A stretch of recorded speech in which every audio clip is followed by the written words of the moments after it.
During the offseason leading into 2019, the Chicago Cubs decided not to extend manager Joe Maddon's contract, with general manager Theo Epstein saying that they will not discuss an extension with Maddon and his agent until after the 2019 season.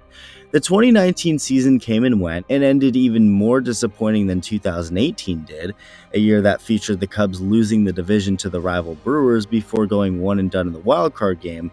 But in 2019, the Cubs didn't even make the postseason, missing out for the first time since 2014, and before the season even officially ended, before the final game, Theo Epstein and Joe Maddon himself announced that his contract would not be renewed. Originally, this departure between Maddon and the Cubs was announced and thought to have been mutual, and that Maddon agreed to leave, but a couple years later, Maddon revealed that that wasn't the case, and that he actually wanted to continue as the Cubs manager with a 2-year extension, so him leaving the Cubs was one-sided, and he was practically fired.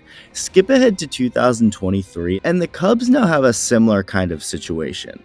Except they look really bad here. Really quick, I'm trying to get to 140,000 subscribers before 2024, so if you enjoy the content and haven't hit that button yet, consider doing so. Thank you. So the Cubs have moved on from Joe Maddon, and it was time to bring on a new manager. And less than a month after Maddon's departure, the team decided to hire David Ross to replace him. There was a little bit different of an option and overall vibe with David Ross compared to Joe Maddon, considering Ross was a 15-year Major League veteran and even played for the Cubs in his final 2 seasons, with 2016 being his final year, the year that of course saw the Cubs win the World Series for the first time in over a century, breaking their long drought and curse, if you want to call it that, and blame it on the Billy Goat. So Ross is brought on to be the Cubs manager now, and this was in large part because of how big a part he had already played with the Cubs organization. Despite never being a great player or hitter or anything like that throughout his entire career, as he was always a backup catcher on every team he played for, but there was a reason he stuck around for 15 years. He was a good clubhouse person and showed leadership while also being good enough behind the plate to work with a lot of the pitchers.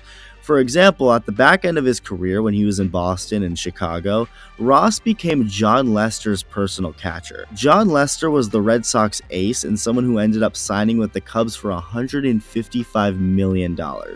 And that guy was most comfortable with Ross behind the plate. That tells you a lot. Ross also caught a lot of Jake Arrieta's outings when he was at his peak, including his second no-hitter in 2016. The Cubs went on to win a ton of games in 2016, of course, win the championship. And was David Ross the star of the team, as talented as the big stars like Chris Bryant, Anthony Rizzo, Javier Baez, etc.? No, but anyone on that Cubs team, especially the pitchers, would be the first to tell you that he was one of the more important players on that team. He actually was an above-average hitter that year in the limited games he played in, connected for 10 home runs, was behind the plate for Lester and several other pitchers in moments, but more importantly, his veteran and experienced presence helped out so much with a Cubs team that was pretty young. They called him Grandpa Rossi. He actually was brought into Game 7 in the middle of the game, proceeded to hit a home run in his final at-bat ever, with the team carrying him off the field to honor him after the game.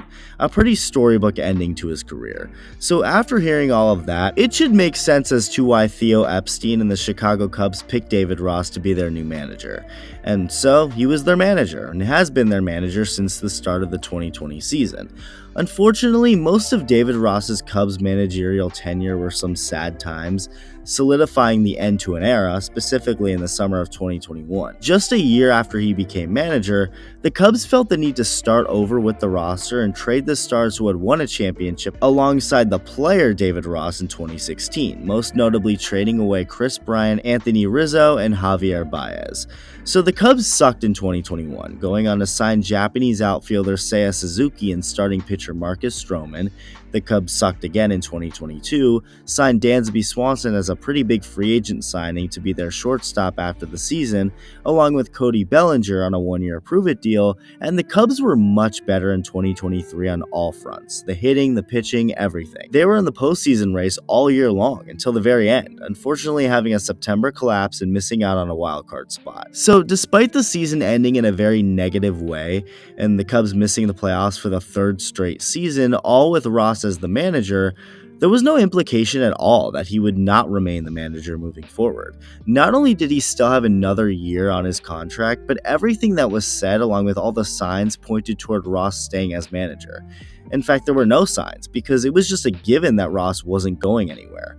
Laura Ricketts, Cubs co-owner, loves Ross as he's a favorite of hers. The president of baseball operations, who took over after Theo Epstein left, Jed Hoyer, went out of his way to defend David Ross through a lot of the fan criticism he got this past year, and when asked at his end-of-season news conference how important 2024 would be for Ross to continue as the Cubs manager, Hoyer couldn't have been any more positive and confident in him continuing to lead the team, saying, quote, "He's not a new manager anymore. He's going into his 5th season. I think he's really matured in the job and developed. Like all of us, I think he wants to get better every year. One of his greatest skills is he's self-critical. He wants to continue to get better, and I know he's going to spend the winter thinking about how he could have done things differently. It is a very important year next year for him and for all of us." End quote. Well, there unfortunately will not be a next year for David Ross with the Cubs organization, because not only has he been fired, but it was done in the most sudden, out-of-nowhere, cold, unloyal, and pure business way ever. David Ross was in fact supposed to, or at least assumed and expected to continue on as Cubs manager for 2024. That is until Jed Hoyer and the Cubs higher-ups felt they had the chance to get someone better. Craig Counsell has been the manager in Milwaukee for the Brewers since the 2015 season, and has led the team to the postseason 5 of the last 6 years. To do that with a Brewers team that's not necessarily the sexiest on paper, never has been, backed by a front office and ownership that doesn't necessarily spend too much, it's impressive, and Counsell has really built himself a good reputation around the game of baseball when it comes to managers. He also grew up in Wisconsin, his dad worked for the Brewers, and after eventually making it to the big leagues, he'd finish his 16-year career with the Brewers, playing for them in his final 5 years. Counsell has continued to raise his own family in Wisconsin. I mean, this guy is just the picture-perfect Brewers manager. But once the season ended, there started to be some talk that Counsell and the Brewers were agreeing to let him talk to other teams, and so he did. Now, that alone is weird to me. The same goes for, say, Bob Melvin, when the Padres were letting him talk to other teams and he ultimately ended up with the Giants. Why not just full on fire him at that point? I get it's a business and money matters, but if your manager, the leader of your clubhouse, and the man who's supposed to be leading your team is thinking about leaving and actively talking to other teams, in what scenario is it normal for him to not be officially be gone from the organization by that point? It's just weird. So in the Brewers case, to let Counsell talk to other teams while also hoping he stays, again, weird. It's literally like giving your girlfriend or wife permission to go, have some fun with other dudes while hoping she ends up deciding to stay with you. Just freaking weird behavior. Like, bro, just let her go. Same concept. So most of the reports had the Craig Counsell decision coming down between staying with the Brewers or going to the Mets. All of a sudden, the Mets then hired Carlos Mendoza, someone who's been a part of the Yankees coaching staff for years now, to be their manager. So they were now out. A report soon followed that up, saying that Counsell had made his decision and will be managing in 2024, but not with the Brewers. Well, the Mets got their new manager. Maybe the Astros? Dusty Baker just retired. Well, the next report then shocked everyone. Craig Counsell was going to the Cubs. But wait a minute, the Cubs already have a manager, David Ross, but not anymore, as Craig Counsell is now replacing him in one of the more bizarre managerial hirings I've ever seen. I don't know the last time or time ever that a team hired a new manager while they actively had a manager and didn't fire him beforehand. Just very strange to see happen so suddenly, and the first impression without any further context seemed pretty effed up. To just randomly take your manager who is highly respected, who should be highly respected, and throw him out without any previous warning? And the reports that have since come out only make things seem worse. Because of course we don't know the full story. Maybe David Ross had a conversation with the Cubs about this and had an idea that this was coming. Maybe he's getting a new role on the team. Who knows? Maybe it wasn't as bad as it initially looked. But oh no, It's actually just exactly how it initially looked, if not worse. In a recent article from The Athletic that came out not long after the council news, we got somewhat of a timeline for what went down in Jed Hoyer and the Cubs' decision to suddenly replace David Ross with Counsell.